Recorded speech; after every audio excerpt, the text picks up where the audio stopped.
Hi, guys and gals. Al Smith here. Today, we're going to talk about an extension or two extensions to the Reverse Drury Convention. If you remember, there's an earlier lesson on reverse drury that's in the Standard American Yellow Card course. For the details, go back and reference that lesson. But let's go ahead and get started. Specifically, we're going to talk about how to add an opener ambiguous splinter and how we can allow the opener to initiate Kokish help suit game tries. Okay, before we get into the details, let's do a quick review of the responder's bid after available bids after the partner in third or fourth seat opens one heart or one spade. The two categories, those that show fits and those that deny it. Showing a fit's pretty straightforward. With 3+ card support and 6 to 9 points, the responder will bid 2 of the major. With 3+ card support and 10+ points, the responder will initiate drury by bidding 2 clubs, which is an artificial bid and needs to be alerted. Remember also that drury is on after over interference when 2 clubs can be naturally bid by the responder, or the responder can double an opponent 2-club bid as a stolen bid.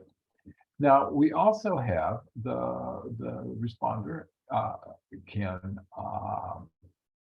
make a preemptive raise to 3 of the bid major. Generally, this is only done with 4+ card support and less than or equal to 5 points. That follows the law of total tricks, saying that you've got 5 from the opener, 4+ from the responder. That's 9 cards in suit. So you should be able to make 3 of that particular suit or come close to doing so.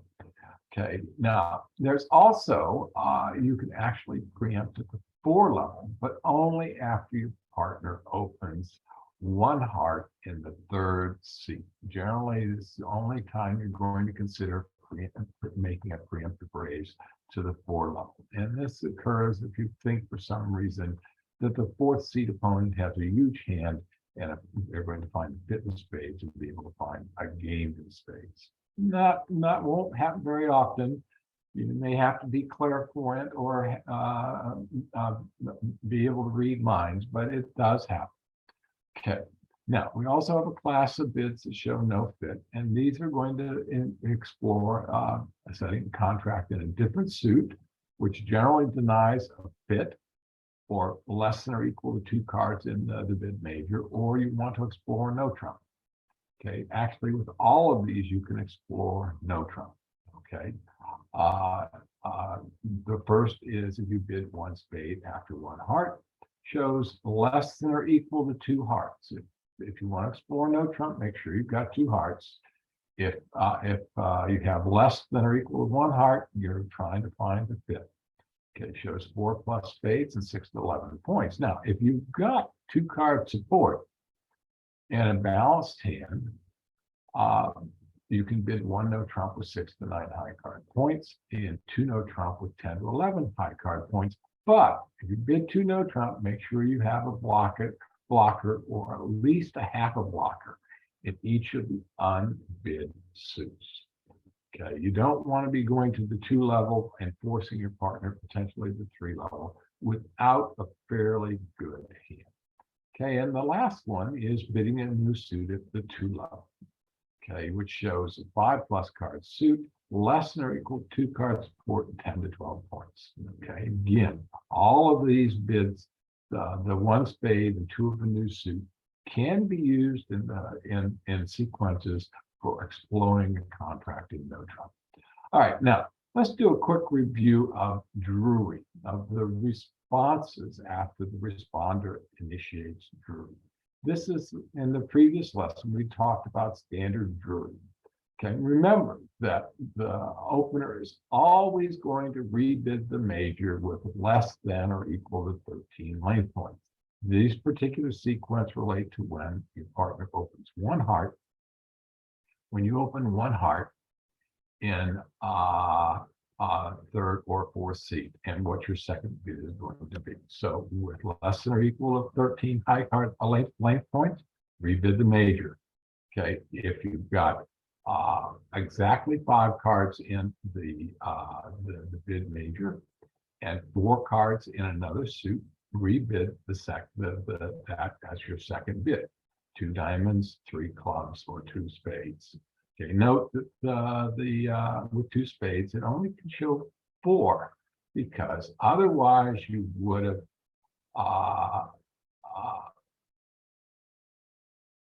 you would have opened well, spades first if you had 5 spades and 5 hearts instead of 1 heart. Okay, and if you've got exactly 5, 3, 3, 2 shape and 14 to 15 high card points, you can bid 2 no trump, 3 no trump with 16 plus high card points. Okay, what you're really saying is you've got a choice of where you want to play, and you've got a balanced hand, and you're going to give your partner a choice of whether they want to play in no trump or whether they want to play in a suit contract. Now, if you've got a 6 plus card suit, depending on the number of points you've got, you either bid 3 hearts, which is invitational to game, or 4 hearts with a strong enough hand to go there by yourself. All right, now let's see how we can modify the Drury Convention in order to add these other features. Well, what we're going to do is redefine the 2 diamond bid by the opener's second bid, to say, hey, partner, I've got a singleton or void somewhere. We call this an ambiguous splinter, because you're not telling your partner where it is. Okay. In essence, you're initiating a bidding sequence where your partner will ask where it is. So this is the 2 diamond bid says, hey, I've got a singleton or void. The next bid will tell your partner where it's at. All right, now what we're also going to do is we're going to redefine the meaning of 2 spades, and we're going to use this to initiate Kokish when hearts is the agreed to trump suit. And this is the standard way that we initiated Kokish before. So we've got hearts, we opened a heart, partner said they've got 3, we've got agreed to heart suit. We want to initiate Kokish to find out what our partner's got and where it's at. We're going to initiate 2 spades. Okay, we're going to redefine 3 diamonds that have the same meaning of what the previous 2 diamond bid means. And we've got 5 hearts, 4 to 5 diamonds, 14 plus length points. Okay, and one other artifact, the thing that gets changed, the 3 spades gets to be modified to say we've got 5 to 6 hearts, 4 to 5 spades, and 16 plus points. In other words, it's a reverse, and we're planning on doing a reverse. Okay, and what this does is allow us to communicate to our partner that that's what our plan was. All right, now if we look at things in terms of the spade suit, it's pretty much the same. Okay, we're going to initiate the ambiguous splinter by bidding 2 diamonds again. After the 2 clubs, the 2 no trump is going to initiate Kokish just like normal when we have spades as the agreed to spade suit. And we're redefining 3 diamonds to mean we've got 5 spades and 45 diamonds. So this is pretty straightforward. So it's pretty easy to incorporate these bids into the Drury Convention. All right, now, what do you do after the opener's 2 diamond bid, indicating they've got an ambiguous splinter? Okay, well, this is a fairly straightforward process. What the responder is going to do is bid 2 no trump that says, hey, where is your singleton or void? Okay, it's totally artificial. It's kind of like, you know, I went to the store to buy a loaf of bread. So, you know, so I've got a singleton or void, and the responder bids 2 no trumps, and where is it? Now you've got to tell them. Okay, it's not too difficult. Opener will then bid, if hearts are trump, they're going to bid 3 clubs showing a singleton or void in clubs, 3 diamonds if it's a single or void in diamonds, and 3 hearts if it's a singleton or void in heart and spades. Okay, so it's pretty straightforward, pretty logical. In spades, it's the same thing for clubs and diamonds, and hearts is because it's lower than spades. 3 hearts shows a singleton or void in hearts. Okay. Now, what this does, it gives the responder, who's now the captain, enough information to determine whether they should be in 3-no trump, 4 or the major, or potentially explore slam if they've got a really interesting fit and potential for slam. So that's the entire purpose of this, is to see how the hands fit together and determine whether there's a possible slam or not, because it's already pretty well guaranteed that they have enough points per game. And generally that's going to be 4 of the major. All right, let's take a look at a couple of examples here. Okay, in this hand, the first and second seat passed, the third seat opened 1 heart. Okay, and then the fourth seat passed, and our partner in first seat bid 2 clubs, initiating Drury. Okay, it comes back to the opener. That's going to be the sequence in all these hands. Comes back to the opener, and let's take a look at the opener's hand. They've got 4, 8, 11, 12 high card points, 1 length point. So they've got 13 length points. Now, is 13 length points greater than equal? Is greater than equal? Is it less? Is 13 less or equal to 13? You betcha. Yeah, 13 is equal to 13. So it's what if your partner's got 11 points, that's 24. 24 is typically not enough per game. So what you're going to do, because you've got less than or equal to 13, is you're going to sign off by bidding 2 hearts.